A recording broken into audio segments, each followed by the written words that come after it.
E João Batista disse para as multidões: eu batizo com água, mas aquele que vem depois de mim é mais poderoso do que eu, e ele vos batizará com o Espírito Santo e com fogo. Se você olhar a história bíblica, Deus se revelou através do fogo. Foi assim lá na sarça ardente, no Monte Sinai. Foi assim lá no Monte Carmelo, com o profeta Elias. O fogo de Deus veio, consumiu o holocausto. Foi assim quando Salomão estava consagrando o templo. A presença de Deus veio como fogo.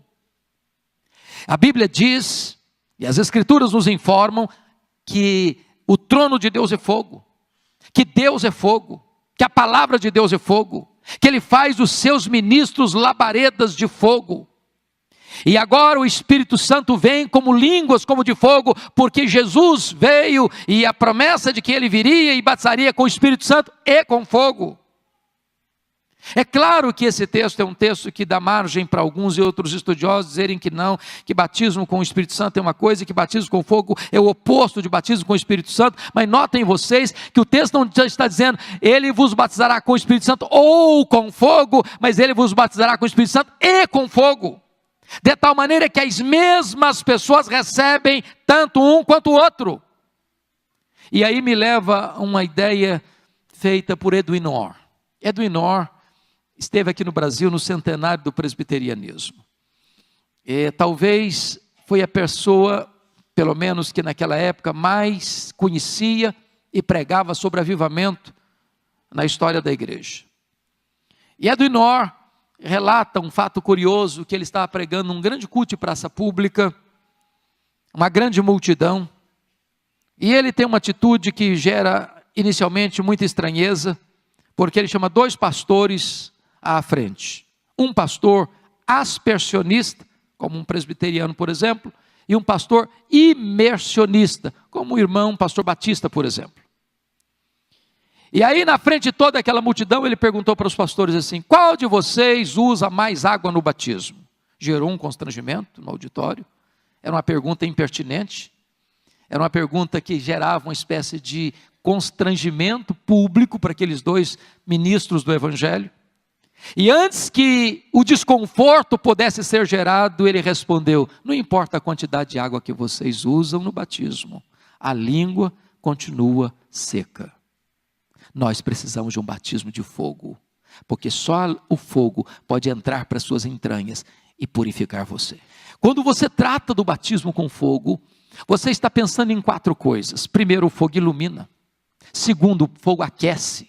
Terceiro, o fogo purifica. Quarto, o fogo alastra. Nós precisamos deste revestimento e deste poder. Deste poder. Aliás, quando você vai estudar as Escrituras, lá no livro de Levíticos, capítulo 6, 5 vezes aparece lá a exortação, a instrução, para não deixar o fogo apagar sobre o altar. Porque o fogo tem 2 características: ou ele alastra, ou ele apaga.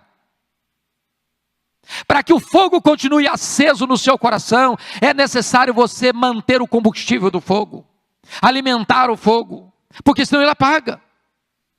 Há muitos crentes, meus irmãos, que hoje estão como que cobertos de cinzas.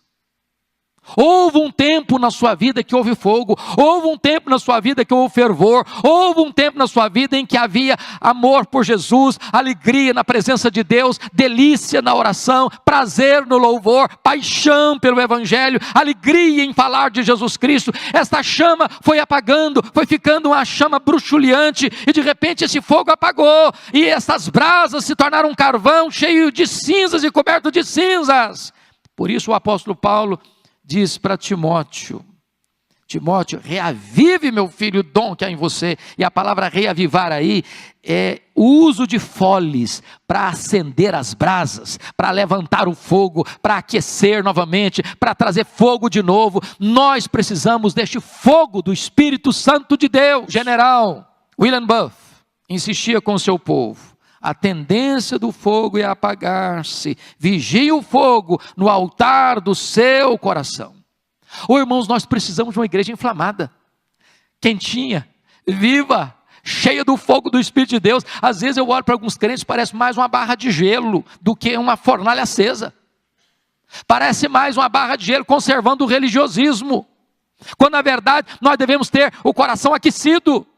Perguntaram certa feita para Dwight Lyman Moody, como é que começa um avivamento na igreja? Ele diz o seguinte: você quer começar um avivamento na igreja? Acenda uma fogueira no púlpito. O crente precisa ter fogo no coração, fogo de fervor, de entusiasmo, de alegria, de paixão pela obra de Deus, de zelo pela glória de Deus.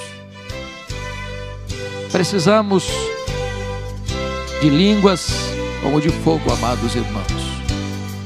Fogo divino, clamamos por ti. Vem lá do alto, vem, desce aqui.